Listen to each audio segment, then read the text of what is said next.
సరే అండి, కాంగ్రెస్ పార్టీ 2014 తర్వాత ఆంధ్రప్రదేశ్ రాష్ట్ర రాజకీయాల్లో కాంగ్రెస్ పార్టీ అనేది పూర్తిగా భూస్థాపితం అయింది అనేది కొంత ప్రజల్లో ఉంది. ఎలా స్పందిస్తారు ఇది ఒక పార్టీ వర్కింగ్ ప్రెసిడెంట్గా? భూస్థాపితం అంటే నేను ఏకీభవించలే, కానీ అంటే ఏ రాజకీయ నాయకుడు మాట్లాడినా కాంగ్రెస్ పార్టీ పట్టిన గతే మీకు పడుతుందని చెప్పి ఉదాహరణగా ఉచ్చరిస్తారు. కానీ అన్ని ఈ పరిస్థితి రాజకీయ పార్టీలకు కానీ సంస్థలకు కానీ అప్పుడప్పుడు జరుగుతూ ఉంటాయి. ఇప్పుడు పగలు రేయి ఎట్లాగో రాజకీయాలు అట్లానే ఉంటాయి. జీవన స్థాయిలో కష్టాలు నష్టాలు ఎట్లా ఉంటాయో, దైనందిక జీవితంలో ఏ విధంగా మానవుడు ఎదుర్కొంటాడో అట్లానే ఈరోజు కాంగ్రెస్ పార్టీ కొన్ని సమస్యలు ఆంధ్ర రాష్ట్రంలో ఎదుర్కొంటుంది. కానీ ప్రజా సమస్యల మీద ఎక్కడా కూడా కాంగ్రెస్ పార్టీ వెనుకడిగేది. భూస్థాపితం అనేటటువంటి వర్డ్తో నేను ఏకీభవించును.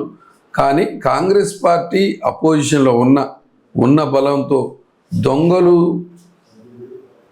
కాంగ్రెస్ అధిష్టానాన్ని పక్కదారి పట్టించి ఈ పార్టీలు ఎవరైతే కాంగ్రెస్ పార్టీ బలోపేతంలో ఉన్నప్పుడు పదవులు కానీ అన్ని రకాలుగా అనుభవించిన వాళ్ళంతా కూడా తినే మెతుకు కూడా కాంగ్రెస్ పార్టీది, కట్టుకున్న బట్ట కాంగ్రెస్ది.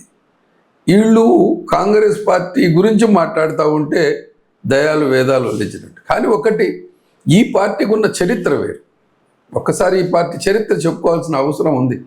36 కోట్ల మంది భారత దేశానికి స్వతంత్రం వచ్చేటప్పుడు 36 కోట్ల మంది జనాభా. మరి అప్పుడు భారతదేశం ఏంటి? మన భారతీయులకే ఆహారం ఇవ్వలేని పరిస్థితిలో ఉన్నాం. మరి అటువంటి దేశాన్ని ఇవాళ 140 కోట్ల మంది ఉంటే ఇవాళ ఇంత ధనాగారం తయారైంది అంటే కాంగ్రెస్ పార్టీ ప్రణాళిక.